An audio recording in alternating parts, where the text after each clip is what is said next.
تعالي اقولك ازاي تعملي رز بسمتي نفس بتاع المطاعم بل احلى كمان. والاسرار والتركات بالظبط عشان ينجح معاكي ويطلع معاكي جميل. ورزايه معاكي مفلفله وحلوه، ما يطلعش معاكي فيها كسر او اي حاجه. تابعي الخطوات بتاعتي وركزي كده في التركات والتفاصيل اللي انا هقولها عشان ينجح معاكي الرز. اول حاجه هتجيبي هنا كده معلقه من الزيت على معلقه من السمنه، ويا سلام بقى لو معلقه سمنه بلدي تديكي طعم في حته تانية خالص. اول كده ما السمنه والزيت بتاعك كده يسيحوا كده ويتقدح، تنزلي عليهم بواحده من الليمون المجفف، واحده من القرفه الخشب، واتنين من الفصين حبهان، واتنين قرنفل. وتشوحيهم كده في السمنه والزيت كده لحد كده ما تحسي كده ريحه البهارات بتاعتك، اللي هي البهارات بتاعتك كده ريحتها كده طلعت معاكي. تنزلي عليهم ببصلايه صغيره كده متقطعه مكعبات، او مكعب من البصل لو انت مفرزه بصل في الفريزر زي. وبعد كده ما البصل معاكي كده يدبل كده وياخد معاكي لون اصفر كده، تنزلي عليه بجزرية مبشورة كده. انا الجزر بتاعي مفرزاه في الفريزر. اهم حاجة لما تطلعي البصل او الجزر من الفريزر تحطيه على طول كده وهو مجمد زي ما هو، متستنيش ان هو يفك. تبدأي بقى تشوحي كده البصل والجزر مع البهارات كده لحد كده ما تحسي، بصي لون السمنة بتاعتنا كده لونها اصفر ازاي، يبقى هي كده ايه تمام معاكي. تنزلي عليهم بالرز بتاعك ده، نص كيلو من الرز البسمتي، غسلاه كويس ونقعيه نص ساعة. ما تزوديش عن النقع عشان ما يعجنش معاكي الرز وتتكسر معاكي وانت بتطبخيه. نص ساعة بالظبط وتصفيه من ميته. آه هتغسلي بعد كده، تنزلي بقى عليه كده وتقلبيه كده مع البصل والجزر كده والبهارات كده كويس جدا. هتشوحي كده الرز كده في السمنة والزيت كده لمدة دقيقة كده لحد كده ما تحسي ان الرز بتاعك اتغلف كده بالسمنة والزيت. يبقى كده معاكِ تمام. هتنزلي عليه بقى إيه بقى بالبهارات البودرة. معاكِ إيه بقى، نُص من المعلقة نُص معلقة من الكركم، نُص معلقة من الكاري، رشة فلفل أسمر. طبعًا لو أنتِ مش حابة إن لونه يعني حابة تخلّي لون الرز بتاعِك أبيض، تمام، ما تحطيش الكركم والكاري. عايزة تصفّريه يبقى لونه أصفر، هتحطي الكركم والكاري. هتشوحي كده البهارات كده لحد كده ما تحسي ان البهارات غلفت الرز معانا. وشوفي كده انا حسيت ان اللون لسه بتاعها فاتح، فهزود شويه من الكركم كده لحد ايه ما اوصل لدرجه اللون اللي انا عايزاها. حابه تغمقي حابه تفتحي، دي ايه دي بتاعتك انت، تتحكمي فيها بالكركم.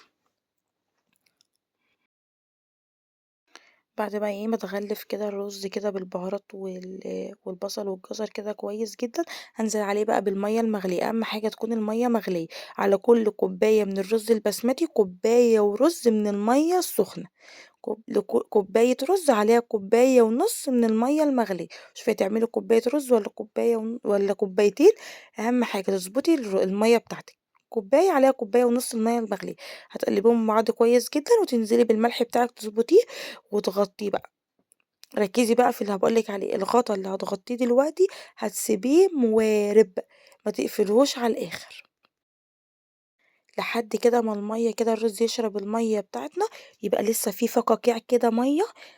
شايفة؟ في فقاقيع أهو، يعني لسه في شوية مَيّة بس تتشرب أغلبية المَيّة. هتعملي إيه بقى، تغطي الغطا كويس وتهدّي النار.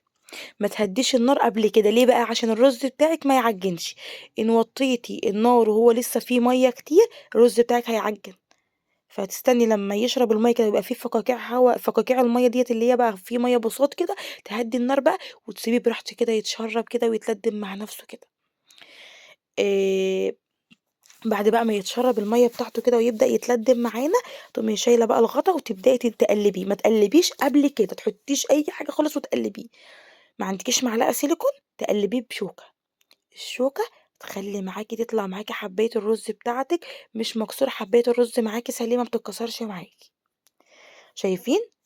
الرز معانا حلو أهوّة، ما فيش حاجة متكسرة معانا. حلو، ندّي له تقليبة ونغطّيه بقى ونسيبه بقى إيه يكمّل سِواه مع نَفْسه كده خالص. قبل ما تغرفي الرز بتاعِك، بعد ما يستوي معاكِ هتشيلي الغطا 5 دقايق وبعد كده تبدئي تغرفي بقى. تاخدي رز معاكِ مفلفل جميل تحفة، نَفْس طعم المطاعم، مستوي معاكِ سِوَى حلو، مش معجّن معاكِ، ما فيش فيه أي كسر، ما فيش فيه أي حاجة. شايفين؟ شايفة الحبّاية معاكِ حلوة إزاي سليمة؟ بيلمع معاكِ وجميل. شايفين؟ جرّبي طريقتي ديّة واكتبي لي قولي لي إيه رأيِك في التعليقات. ولو لسه ما اشتركتيش عندي في القناة، أتمنى من حضرتك فضلا وليس أمرا تشتركي عندي في القناة وتدعميني بلايك. أتمنى من حضراتكم تدعموني بجد، أنا بتعب جدا قوي في الفيديوهات.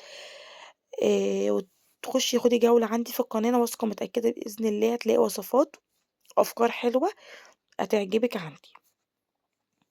شايفين بقى الرز بتاعنا حلو ازاي؟ تقدري بقى الرز بسمتي تقدميه جنب أي حاجة، فراخ مشوية، كفتة مشوية، تقدميه جنب جميع الأكلات بتاعتك. متنسوش تحطوا لايك وتشتركوا عندي في القناة. أشوفكم في فيديو جديد. سلام عليكم.